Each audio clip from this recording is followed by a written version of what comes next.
विश्वामित्र ने कैसे पाई ब्रह्म ऋषि की उपाधि। विश्वामित्र ने ऋषि, महर्षि और उसके बाद राज ऋषि तक की उपाधि पा ली थी, मगर कोई उन्हें ब्रह्म ऋषि का दर्जा नहीं दे रहा था।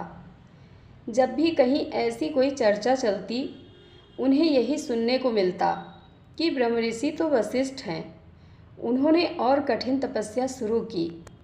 कहते हैं कि उनके तप के प्रभाव से दिगंत काँप उठे, पर लंबी तपस्या का भी वैसा कोई फल नहीं मिला जैसा विश्वामित्र चाहते थे। आखिर उनका धैर्य जवाब दे गया। उन्होंने तपस्या छोड़ी और चल पड़े वशिष्ठ के आश्रम की ओर कि आज नहीं छोड़ूंगा उसे। उन्हें लग रहा था कि ज़रूर वशिष्ठ की इसमें कोई चाल है, वरना ऐसा क्या कि उनके अलावा दूसरा कोई ब्रह्म ऋषि ना बन सके। यही सब सोचते हुए विश्वामित्र वशिष्ठ के आश्रम तक पहुंच गए। उन्होंने देखा कि चांदनी रात में वशिष्ठ बैठे अपने शिष्यों के साथ बातचीत कर रहे हैं।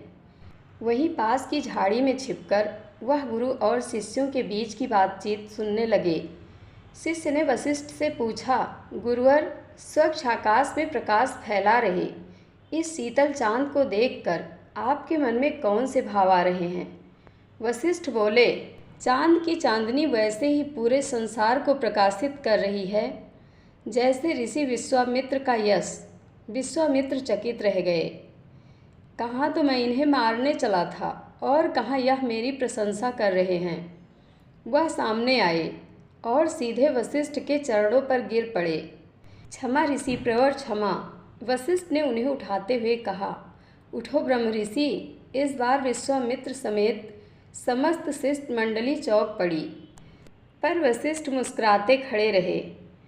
उन्होंने कहा, विश्वामित्र हर तरह से योग्य थे, बस उनका अहम और इस पद की लालसा उनके मार्ग की बाधा थी।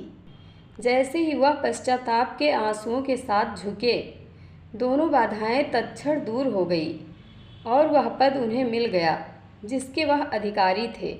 जय गुरुदेव।